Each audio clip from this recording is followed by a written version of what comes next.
next one we want to talk about is the social cognitive view of reinforcement and punishment. We've already talked a little bit about positive negative reinforcement in the last chapter. So we want to look at it from the social cognitive view. Number 1, consequences influence behavior only if the learners are aware of the response consequences contingency. They need to know what the rules are and what are the consequences that happen for those rules that are broken. Now, if we don't give them consequences and they don't know, then they mess up. It's really not their fault. It's our fault as a teacher. So make sure not only that you're listing the rules in your classroom, but you're also giving the consequences for each breaking of the rule. Number 2, learners form expectations about the likely consequences of future actions and then behave in ways they think will maximize desired results.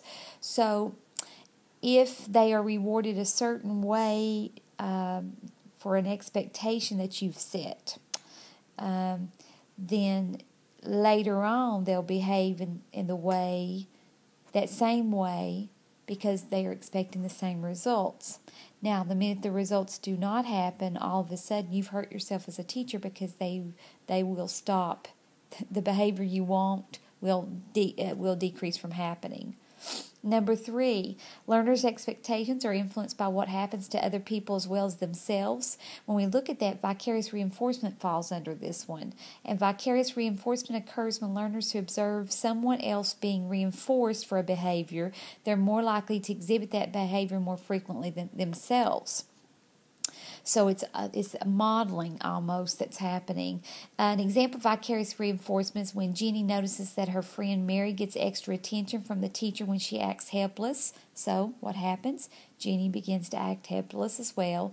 That way she gets the teacher's attention just like her friend does. Now, that would not necessarily be a behavior we would want to reinforce, but does it happen? Yes, it happens.